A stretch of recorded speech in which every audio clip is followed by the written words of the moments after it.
This is a question a while ago, Anand, you mentioned specifically, the governance. So as per a study of Stanford and MIT, it says that the AI boosted workers' productivity by 14%, and those who use it will replace those who don't. It's a very strong and a bold statement. So that means there is a clear case of the AI coming in and disrupting our work in some or the other way for sure. Now the big question in the room is how organizations need to manage the responsible AI to address the challenges of ensuring valid data sources, data quality, security, privacy, ethical and the legal frameworks. I think this is where the real game is in terms of to what extent can we allow this particular thing to permeate into the fabric of the work. And I would be keen to listen to the perspectives of all my speakers over here. It's a big debate, yeah, please. The use of AI is no more optional. Okay, so I think bad news for second, third, fourth answerers, that really you don't have choice. And as Vikas said, and this question answers, and I summed it into 3 words, that particularly the human resource department has a huge responsibility of putting the governance, risk and compliance structure in every organization.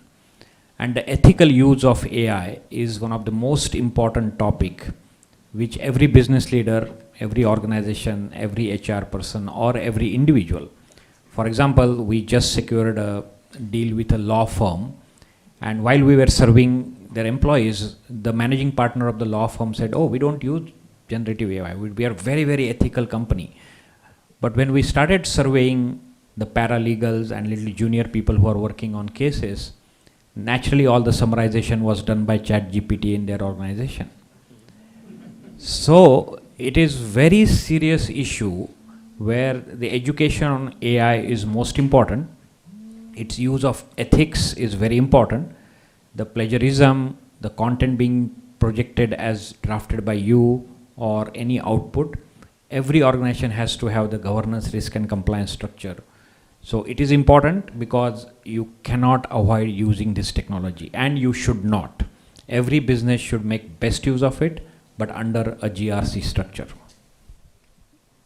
Yeah, so right now, of course, we are last 9 months, we have heard about ChatGPT and we are using it. Even though generative AI has been there for 20 years, I've been using it one form or the other.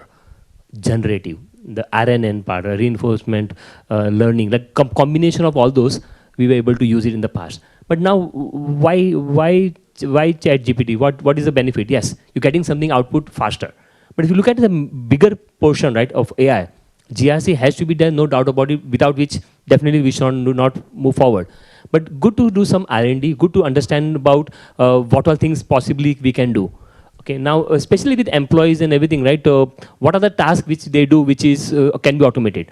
Now the challenge of GRC, which is plagiarism or IP infringement and everything, Microsoft is already coming up with the enterprise version of that, which means it will be local to you, local to the enterprise. Maybe that is even better for that. So one of my friends' company, the textile company, right, and they wanted to do some new designs and all. And the question was, can we use ChatGPT? We said, yes, you can do ChatGPT for, of course, the variant of ChatGPT is similar to that. But I said, you know what, we can do it slightly better than that. So going back to the basics of AI and building something out of that, it worked for them, the new designs and everything. It worked for them. Similarly for manufacturing. What are the ambient conditions for doing manufacturing? I'm not from a manufacturing person. I'm not there, right? But yes, does oil viscosity mentioned matters? Does the humidity matters? The temperature matters? Yes, it matters. And once you try to build those parts. So each one of our company have those assets, have those data available. So you can build your own generative AI on top of it as well. Of course, leveraging some other thing outside. So the ideal solution is do some R&D and look for a future part of it, but not always you have to go with a SaaS solution wherein you are sending your internal data outside for a tool to evaluate and come back to you.